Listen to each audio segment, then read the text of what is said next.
Y bueno, pues es un tema que por supuesto hay que analizarlo a detalle. En nuestro país especialistas están alertando por la llegada de este fenómeno conocido como el superniño. Y es que se prevén altas temperaturas, olas de calor muy largas en gran parte del territorio mexicano para el año que entra y también la formación, que esto es lo que está preocupando, de poderosos huracanes en la zona del Pacífico. Para hablarnos de este tema agradecemos la comunicación al doctor Víctor Orlando Magaña Rueda, quien es investigador del Instituto de Geografía de la UNAM. Muy buenos días, doctor. Los saludamos con muchísimo gusto. Gracias de verdad por tomarnos la comunicación porque tenemos muchas dudas y bueno, pues me gustaría arrancar con esto. Hay arriba del 95% ya de probabilidades de que se forme este superniño. Es prácticamente inminente su llegada. ¿Y qué vamos a esperar a su llegada a finales de año y para los primeros meses del 2027, doctor? Buenos días. Buenos días. Bueno, en realidad se trata de algo que es parte de la variabilidad del clima en el mundo. O sea, siempre pasamos por periodos el niño y a veces la fase opuesta que es la niña.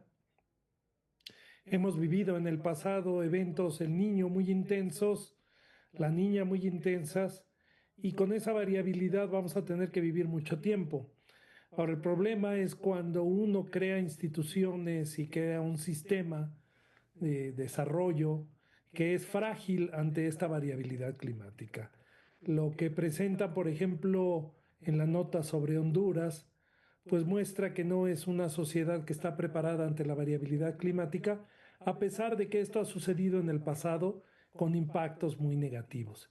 En muchas ocasiones estas terminologías que se le tratan de poner a la variabilidad climática surgen como de una especie de amarillismo climático, yo le llamo, porque no se analiza verdaderamente qué quiere decir, por un lado, el niño y por otro lado, sus consecuencias en toda la complejidad del clima. Es decir, podemos tener un niño muy intenso que no tenga las consecuencias, por ejemplo, para México, que proporcionalmente intensas.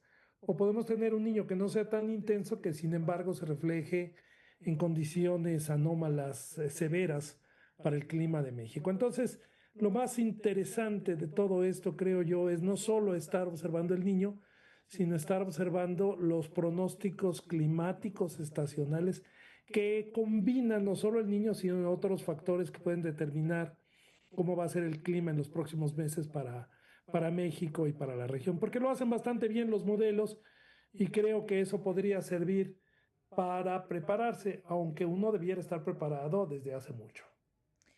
Doctor, muy buenos días. Lo saluda Buenos Sandra días. Moreno aquí desde el estudio de a las 9 en uno. Preguntarle cuáles van a ser los efectos del niño para nuestro país, porque bueno, como ya bien lo mencionan, sí se va a presentar, pero ¿cuáles serían los efectos para nuestro país? Estaba hablando de que el 2027 va a ser un año muy caluroso, olas de calor más largas, posibles sequías, pero también se estaba hablando de que va a ser un invierno atípico a finales de este 2026 porque se van a registrar temperaturas más altas, pero también después viene una baja y se presentan más heladas. Bueno, lo que hacemos normalmente es echar mano del pasado un poco para entender cuáles han sido los impactos cuando hemos tenido estos eventos del niño muy intensos.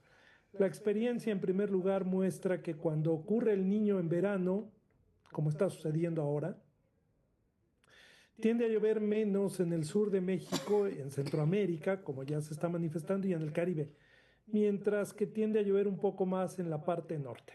En la zona noroeste en particular han sido una buena temporada de lluvias. En el caso del invierno, el invierno tiende a resultar con lluvias por encima de lo normal cuando el niño persiste, principalmente hacia la zona del norte del país. Y como el resto del país no tiene realmente una temporada de lluvias invernal, pues no adquiere tanta importancia, ¿no? Como en otras partes son donde las lluvias de invierno sí son relevantes. Cuando uno lo ve así, dice, no suena tan catastrófico. Parte de la falta de lluvias en el sur de México, en el Caribe y en Centroamérica es el hecho de que con condiciones el niño disminuye la cantidad de huracanes que entran por Caribe y por el Golfo de México. Esos huracanes traen mucha lluvia y cuando no hay huracanes, pues perdemos ese factor de lluvia.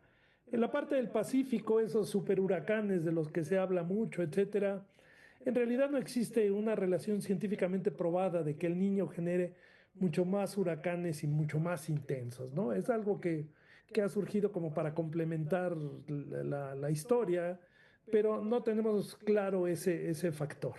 Entonces, el peligro que eso representa es menor.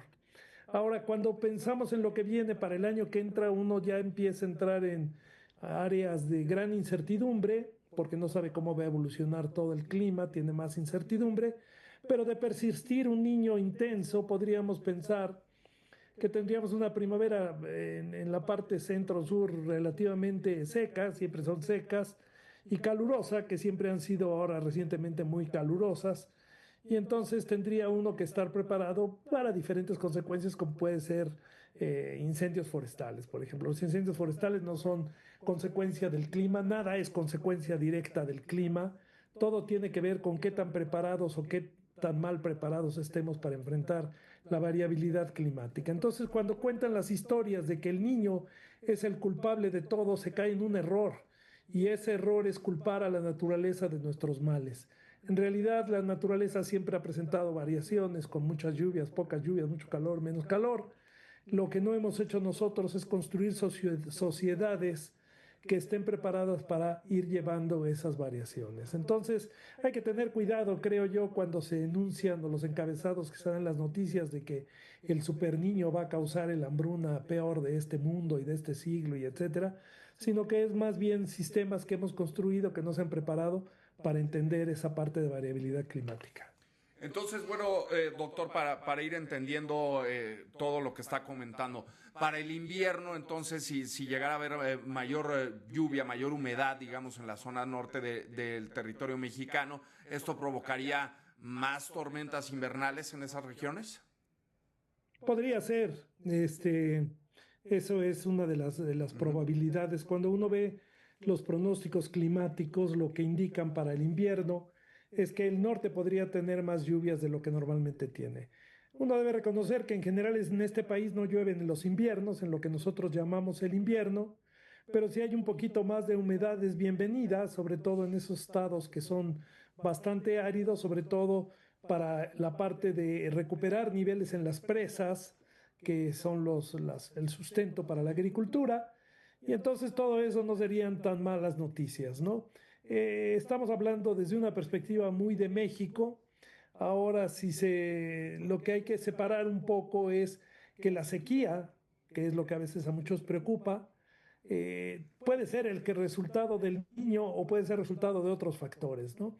Lo que hay que hacer es construir, como dije antes, un sistema en que administre mucho mejor el agua, un sistema en que sepamos manejar el riesgo frente a mayor calor, frente a falta de agua, y entonces estar construyendo una sociedad y un país que sea mucho más resistente a esta variabilidad climática. Creo que eso ayudaría para vivir solamente dependiendo de lo que la naturaleza quiera hacer en términos de variabilidad climática.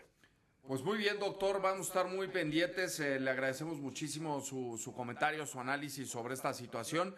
Víctor Orlando Magaña Rueda, investigador del Instituto de Geografía de la UNAM. Gracias, doctor. Con gusto. Gracias.